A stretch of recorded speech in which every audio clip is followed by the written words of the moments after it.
Well everyone, welcome to a quick first look at the YN-E3 RT flash trigger. Yesterday I did a video on the YN600 EXRT and today I'm going to show you quickly the flash trigger. You will see it popping up with some B-roll shots, and I'll quickly show you how to set it up in wireless mode to your flash, and then in the next video I'll show you how to set it up to 2 flashes, but to be fair, once you've watched this video you should be able to set it up to the second flash anyway.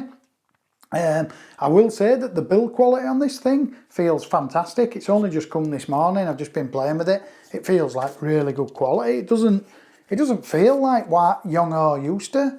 They used to feel a bit cheesy. Now it feels great, and I think the flash, personally, I feel that the flash feels fantastic as well. I mean, for what it is and how much they are, I mean, I got 2 flashes and one of these for something like 90, 180, about £240. I got 2 flashes and one of these. You wouldn't have even got half a Canon 600 EXRT flash for that. So I could have probably bought another 2 flashes and had 4 flashes in one of these for the same money.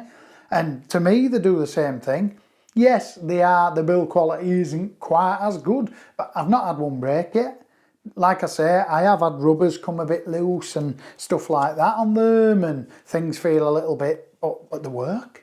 And I've had them a while, and I've used them, and every time I use them they work great. So I can't really knock them, to be honest. Unless you're earning thousands of pounds and you can afford to get Canons, then I just highly recommend that you don't, that you get these. Thanks for watching, and I'll see you in part 2. Right everybody, so here we are. On the second part of the YN-E3RT. We're now going to link it up with the YN600EXR2 RT version 2.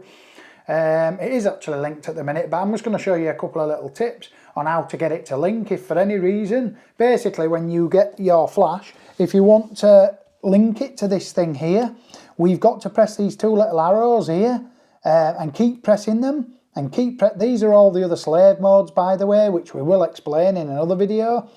Different slave modes of how this flash can be triggered, and you'll see at the minute it's not linked up, so it can't really do anything, and we'll just keep pressing it until we get to this mode here, not this one, the next one. And you'll see it's gone green now, but that's because I've paired it up. But this is in slave mode. It actually says slave on the flash. But what I'm going to do is I'm just going to press the menu button here and go to menu 2. Press the ID button. I'm just going to change that from a 2. There you go. So we'll go back now, and you'll see that this little red button's gone off here on trigger, and we can't do anything with it because basically it's not linked. So what you've got to do when you get the flash is press the menu button, go to the menu. I'll say menu 2 because it is menu 2, but go to the menu button where you can see the ID button, press the ID button and set the ID. Now, I don't know if you heard that, but that's just beeped and this little light here has gone red. And if I press it, you'll see, I don't know if you can see it, but basically the flash's test is working. I'll just go back now, and we can also see that we've got a 1/28 power on the flash. So if I press this button again, and we press it again, and I go to plus and minus, and no, we won't use that one. Let's just, got to get used to these, they're a bit funny, right? We'll press the group button. Then I'll press the OK button, and now I'll turn it up to a 64th power. And nothing will happen at first if you look at the flash until I press the button. Or as if it was on the camera and you press the shutter halfway, it'll then communicate across. And you can see now it's communicating perfectly well. If we press the menu button on this, I think it's menu 3 that shows the ID, and you'll see the ID is 1234.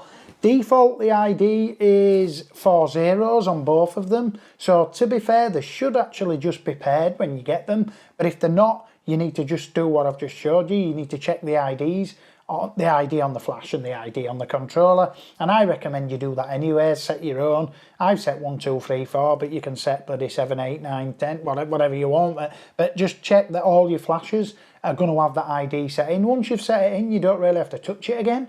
So it's just a feature that you set once and then forget about it. So we'll just now go back again, and we'll just now take a quick look at this trigger.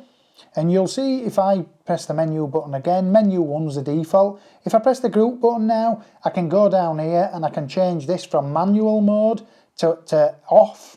I can turn it to ETTL so that this flash here, if I press OK now, look, and press the test button, you'll just see that this has just gone from M to ETTL, so it's now going to work in ETTL, but I don't really use off-camera flash like that, so we'll press it again, and I'll press A mode, and I'll set it to manual, and I'll press OK, and I'll press test, and bang, we've just set it back into manual. You have got group B, C, D and F, so you can have multiple flashes on different groups. You've got to check that your channel is on channel 1, as this one is on channel 1 if you want group B, but obviously you can then go down, and you see how it's on ETTL, and if we press the group button again, and we press the B mode, we can set that onto manual as well. Now, I've not got another flash, so if I go to a 16th power, we'll just go to a minimum and press OK and press the test button. You'll see that it's not working because this flash is on group A, and it's test firing it, but it's only test firing it at 64th power. If I had a second flash now at the side of it on group B, it's the group that you need to change, not the channel, sorry, ignore me.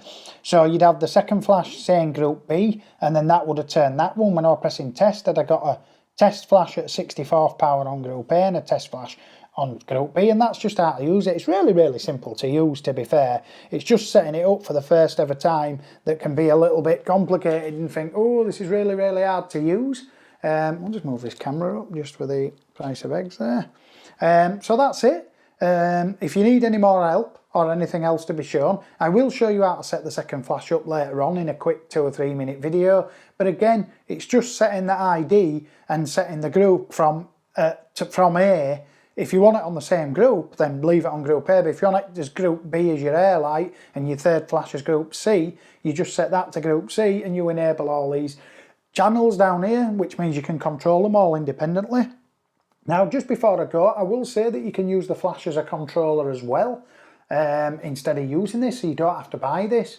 But I like to be able to control all my flashes off camera, especially when I'm using this controller. I only really use on-camera flash for bouncing, sometimes at weddings in a pinch, and I don't need to put that trigger on, and I don't really want to be having the cumbersome interface of going into the flash to control other flashes, when it's a lot easier just to have the flash controls alone on here. On here you've got multiple controls because obviously it's a flash as well, so you've got a lot more to deal with, whereas this is just dead easy to learn. I would recommend playing with this controller because it is a little bit cumbersome, so I would recommend that you play with it, and then a couple of days before your job I'd have another hour with it, just messing about with it. It is very simple once you figure out how it works, but it's like anything else. If you're not using it all the time, there's a fair few little presses that you've got to do to change it from ETTL to manual, to turn it up, to turn it down. It can be a little bit fiddly at first, but it is simple enough once you've played with it for 5 or 10 minutes. Anyway, thanks for watching. Please comment and subscribe, and a big thumbs up would be nice.